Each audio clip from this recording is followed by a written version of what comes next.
Mazda has been on a winning roll since it introduced its new range of Skyactiv vehicles, which kicked off with the CX-5. Since then, we've had Skyactiv versions of the 6, 3 and 2, and now Mazda enters a completely new market segment with this, the CX-3.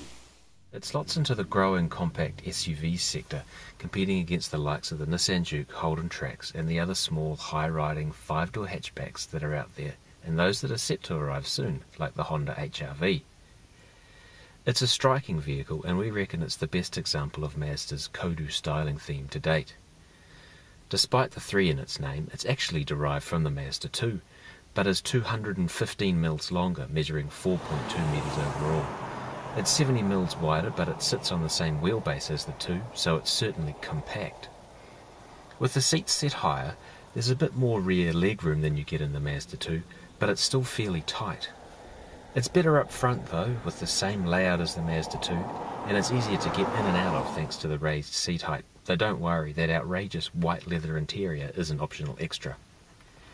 There are 3 model grades, starting with the GLX, moving up to the well-specified GSX, and then the Limited, which is loaded with active safety features not usually seen at this end of the market. And unlike most of its competitors, some models are available with all-wheel drive. And how does it drive?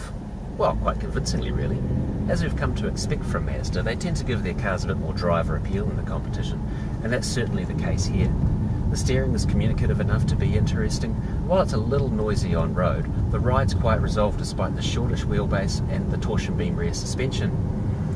While there's a little bit more body roll than you experience when driving the Mazda 2, the wider tracks and the bigger rubber on the road mean that it still holds its cornering line quite well. We drove the new 1.5 litre diesel with 77 kilowatts, 270 newton meters of torque and all-wheel drive to make it stick. It's no rocket ship, taking 12 seconds to hit 100 k's, but the torque makes it an easy drive. We suspect most will go with the 2 litre petrol. It's cheaper, and with the fuel consumption between 6.1 litres per 100 k's for the front-wheel drive model and 6.7 for the all-wheel drive version, it's not too much thirstier than the all-wheel drive diesel, which is rated at 5.1. There are 6 CX-3 models to choose from, beginning at $31,000 and topping out at $42,000, and all include the Mazda Care package with 3 years scheduled servicing. The CX-3 is a great-looking SUV, and as a smaller, cheaper alternative to the CX-5, it should sell well.